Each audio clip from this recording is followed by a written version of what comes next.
চা বাগান, ঝর্ণা আর হাউসবোট। কেরলের সেরা অভিজ্ঞতা নিয়ে শেষ হলো আমাদের 3 নম্বর দিন।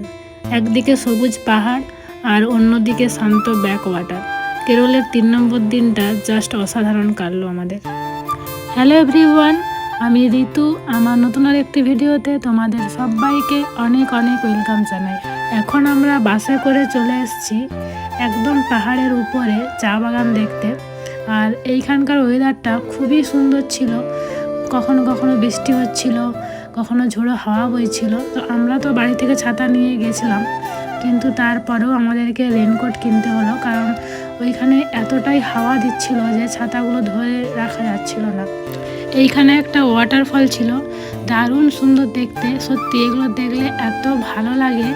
এখন আমি যে ভিডিওটা এডিট করছি, আমার সেই তখনকার কথাগুলো মনে পড়ে যাচ্ছে। দারুণ লাগছিল কিন্তু সেই সময়টা।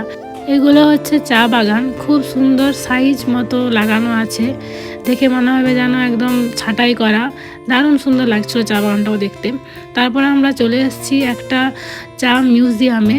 এইখানে একটা ভিডিও চলছিল, তো এই ভিডিওটাতে চা বাগান সম্পর্কে নানা রকম তথ্য এখানে দিচ্ছিল, তো সেটা আমি একটু ক্লিক করেছিলাম।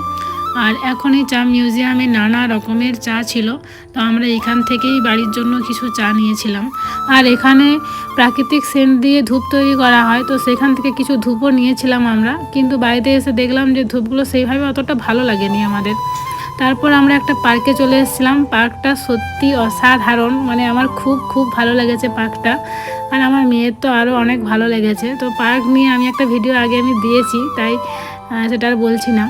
এটা হচ্ছে তার পরের দিন আমরা রেডি হয়ে গেছি, তো মুন্নার থেকে কোচি আসার জন্য।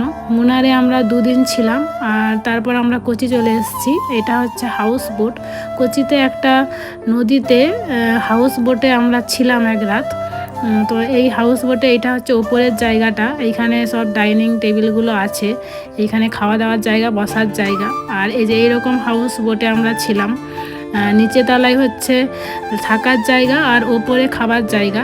আর যে নদীটাতে আমরা ছিলাম সেই নদীটা ভালোই গভীর ছিল, মানে প্রচুরই গভীর ছিল। আর সামনেই ছিল আরব সাগর।